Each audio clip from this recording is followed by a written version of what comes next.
I'm Michael Amir, and this is Verified.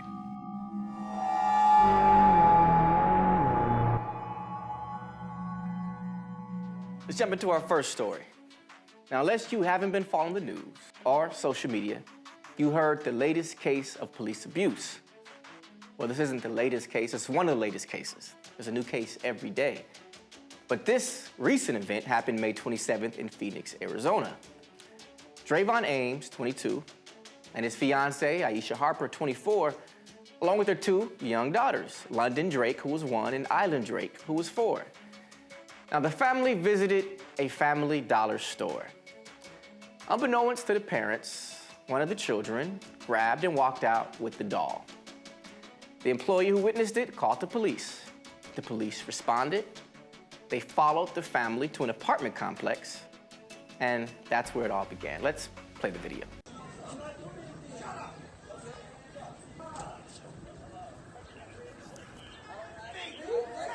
Oh, wait.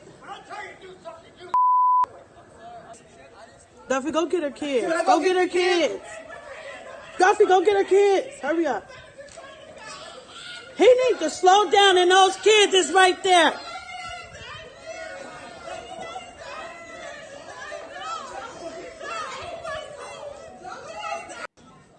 You gotta see the whole video.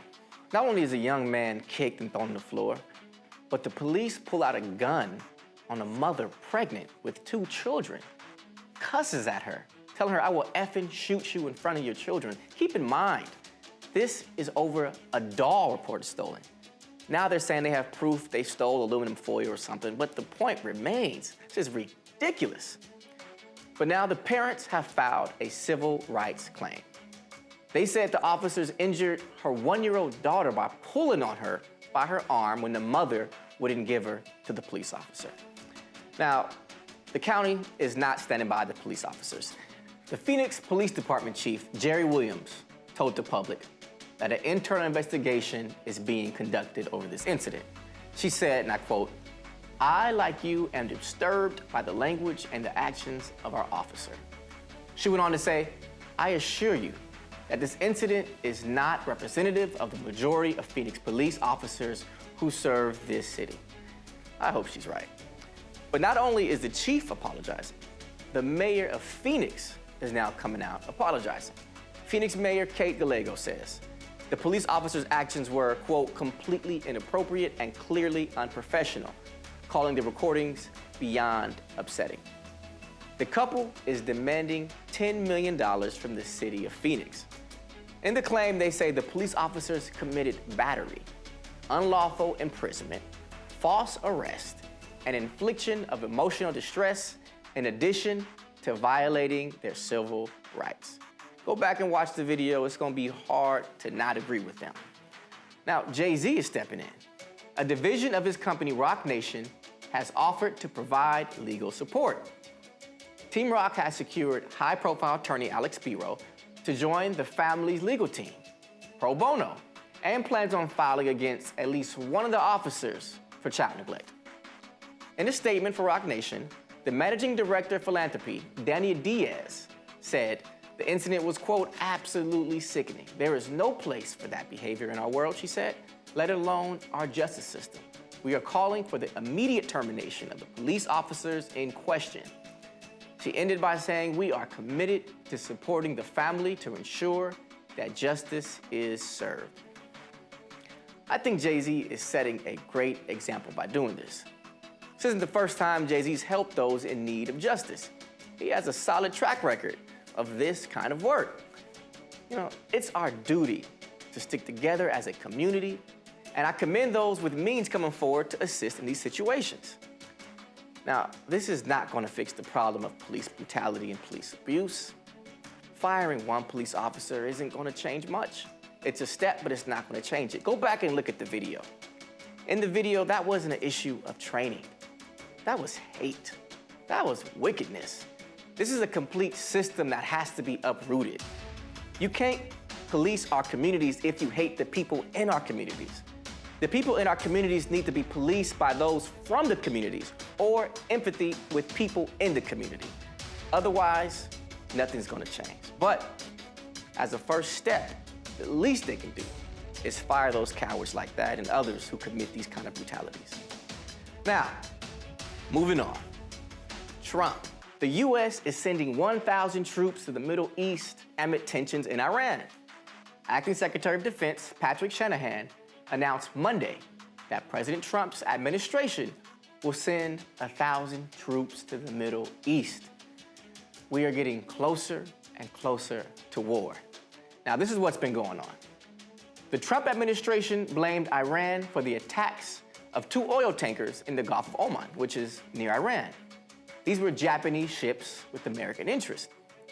American officials are saying the vessel was attacked by mines and released a video that it said showed an Iranian vessel removing an exploded mine from one of the ships. Trump is quoted saying to Fox News, "Iran did do it, and you know they did it because you saw the boat." Now that's Trump's side. Now the people who are actually on the boat see and have a different story. Yutaka Kadada, the president of the company which owns the ship, says, "We received reports that something flew towards the ship," which is different than Trump's mine theory. "I do not think there was time for bomb or an object attached to the side of the ship," he said. The crew are saying it was hit with a flying object. They say something came flying towards them, then there was an explosion, then there was a hole in the vessel, he said. Now, on top of that, Iran's foreign minister, Javad Zarif, tweeted that the U.S. immediately jumped to make allegations against Iran without a shred of factual or circumstantial evidence. Only makes it abundantly clear that the B team is moving towards Plan B, sabotage diplomacy. He then went on and tweeted, "Suspicious doesn't begin to describe what likely transpired this morning." Iran's not buying it. They said they didn't do it. They think somebody's playing the game. Now, Pompeo held a brief press conference this morning at MacDill Air Force Base in Florida and said, quote, "President Trump does not want war." But he also said they are ready to respond to any threat to Iran. So America's saying Iran is doing all this bombing. Iran is saying, America, you're lying. You just want to start a war. And Japanese facts don't line up with America's so-called facts. So you be the judge. Now, lastly, a big announcement. Facebook announced a new cryptocurrency and is set to launch the first half of next year, 2020. Here are a few things you should know about Libra. First, Facebook wanted to make it clear that Libra will not be ran by Facebook, but rather by a nonprofit association supported by a range of companies and organizations. Facebook is currently joined by 27 other companies. Some of those partners include Visa, Stripe, PayPal, which will be able to help merchants accept Libra. Some tech companies include eBay, Lyft, Uber, Spotify, and others. Their goal is to have at least 100 companies and organizations on board for its launch next year. Although Facebook is saying they will not control Libra, what they did announce that they will launch what they call the Calibra digital wallet. This wallet will be accessible through a standalone app and integrated into Facebook Messenger and WhatsApp. It will be free, and it's designed to be a secure way for you to save and store your Libra currency. Like right now, there's Apple Wallet or Android Wallet. You can hold your money in your phone. Same way with Calibra. Now, the way they plan to profit off this is by offering very low fees to merchants and eventually offering financial services such as loans. Now, this is big. There's no guarantee this will be a success. They got a lot of hurdles to go over, but consider this. Facebook has over 2 billion active users. That's more citizens than China and the US combined. That's a nation. Enough people to start your own currency. And they hope one day to rival the dollar. Now, Facebook's goal is to make sending money as easy as sending a picture. And everyone isn't happy about it. A lot of companies like Western Union, who make their money off people, especially migrants, who don't have bank accounts. They send and receive money through companies like Western Union. So now for people to just need an app to send and receive money like they do pictures, a lot of companies are going to be in trouble. But we'll see. Tell me what you think. Leave a comment below. Remember, like, share, subscribe, and tune in every day. Until next time, I'm Michael Amir, and this is Verified.